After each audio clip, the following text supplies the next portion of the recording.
Allow me to ask you a question, gentle strangers. Where in the Tanakh does it say Esau remained red, even as a toddler? Better question. Where does it say Edom was named because of Esau's red skin? I'm asking because I can't find evidence of either. If the scriptures is supposed to be read with wisdom, logic, and the normal flow of a conversational story, the Tanakh actually tells on its step. Let me explain. Genesis 25 and 25, quote, "And the first came out red, all over like a hairy garment, and they called his name Esau." Example, did you notice they called him hairy and not red? Why? I think it's because they knew he wasn't going to stay red forever. But hairy, yes. I have a theory to why they didn't consider his red skin to be that big of a deal at the time. When I was doing my immunohematology, which is blood bank, internship, one of my duties was to be outside the delivery room door so that I may take the newborn's blood and type it, among other things.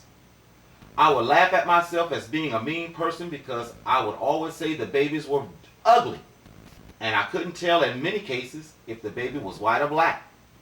Sometimes the babies were blue, not enough oxygen, sometimes yellow, jaundice, and yes, sometimes red. I came out white and peeling, yet I'm as black as the road. I said all of that to say, when I read the birth of Jacob and Esau, I look at it from a reality standpoint. See, even some of Yah's miracles have a genetic/scientific explanation. Sometimes it's the timing of the action that makes it a miracle.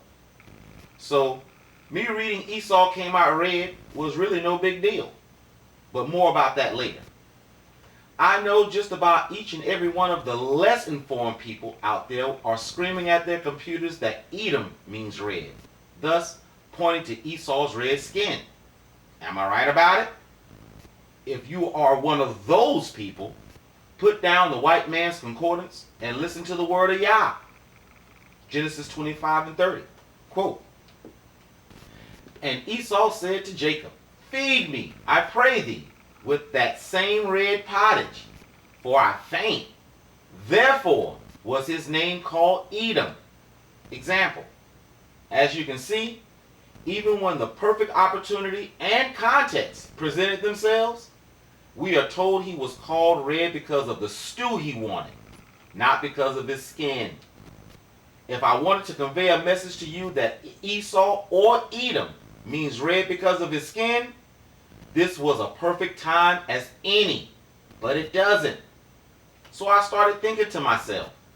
I said, "Scribe, your people have a bloodlust for Mr. Charlie.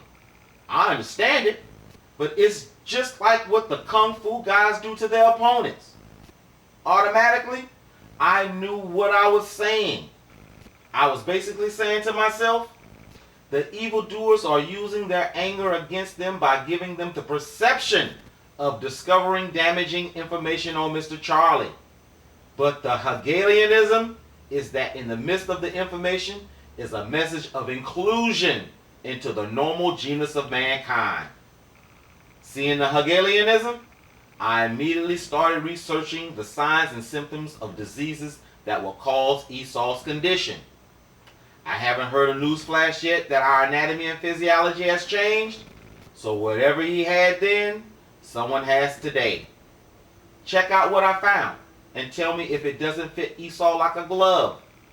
Now, I know all of you guys know this already, and I know I'm not inventing the wheel, but I want to look at the same information with a different perception to see if we can bring this entire Esau debate to a rest by using your personal knowledge and not look at it with mystical eyes. According to Wikipedia under hypertrichosis, quote, "Hypertrichosis is an abnormal amount of hair growth over the body.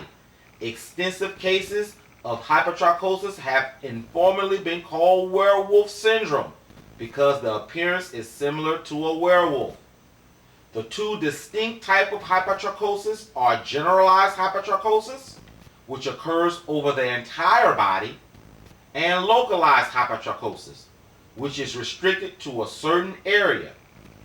Hypertrichosis can be either congenital, present at birth, or acquired later in life. Example, so far, we can deduce by the scriptures Esau was a generalized hypertrichosis, which means it was all over the body, of the congenital type, which means from birth.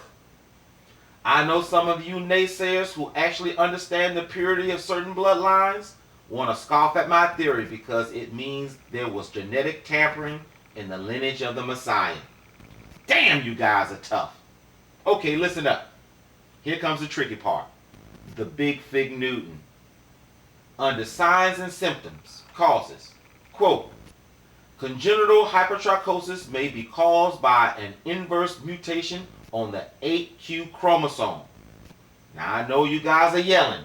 See, I told you. I told everybody you was a fake. It says right there it's a mutation. Y'all is letting you tell on yourself. You apostate, you earthborn. Now before you guys ejaculate on yourselves, let me finish the sentence. Quote, however, it could also be the result of a spontaneous genetic mutation rather than inheritance. This form is a dominant autosomal, which means it's not located on the sex chromosome. Cutaneous disorder that affects the skin. Example, under generalized hypertrichosis, quote, congenital generalized hypertrichosis has a dominant pattern of inheritance and has been linked to the chromosome XQ24Q27.1. An affected female, which means it's carrying the hypertrichosis gene, has a 50% chance of passing it to her to her offspring. Listen up, people. Listen up. An infected male will pass this form of hypertrichosis to his daughters, but never to the sons. Example, the spelling is HYPERTRICHOSIS. Again, HYPERTRICHOSIS. Go look it up for yourselves.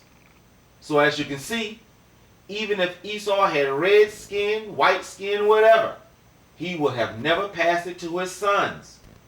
Oh yeah, I almost forgot to tell you why I think Esau didn't stay red and why his parents didn't mention his supposedly unusual red skin in naming him or his future kingdom. Naming his future kingdom. Well, I think it's because, as we just read, this disorder is not like leprosy or albinoism.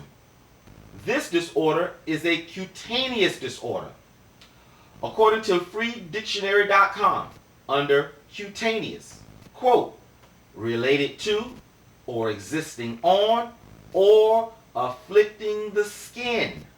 Example. So as you can see, the reason his skin was red all over was because the surface of his skin was irritated as hell with a skin disorder. He probably had hematomas all over him. That's blood that settles on the skin.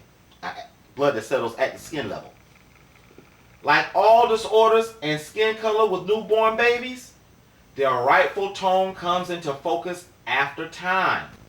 Thus, no mention of Esau's red skin after his birth.